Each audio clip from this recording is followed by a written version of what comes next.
Senate निवडणुकीमध्ये आदित्य ठाकरेंकडून एबीव्हीपीचा सुपडा साफ। शिवसेनेनं जिंकल्या 10च्या 10 जागा, 100% स्ट्राईक रेट।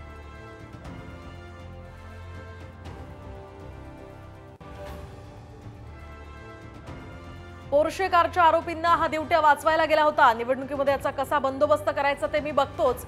अजित पवारांचे आमदार सुनील टिंगरे यांना शरद पवारांचा दम, तर पवार आमच्यासाठी दैवत, सुनील टिंगरे यांची प्रतिक्रिया।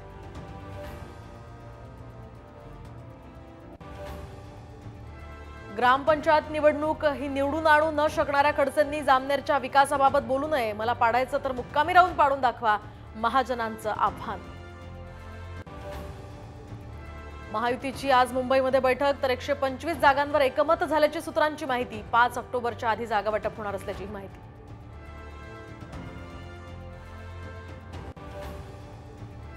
नांदेडच्या नेरली गावामध्ये पाण्यातनं 300हून अधिक जणांना विषबाधा, 6 जणांची प्रकृती गंभीर, रुग्णांवर सध्या उपचार सुरू।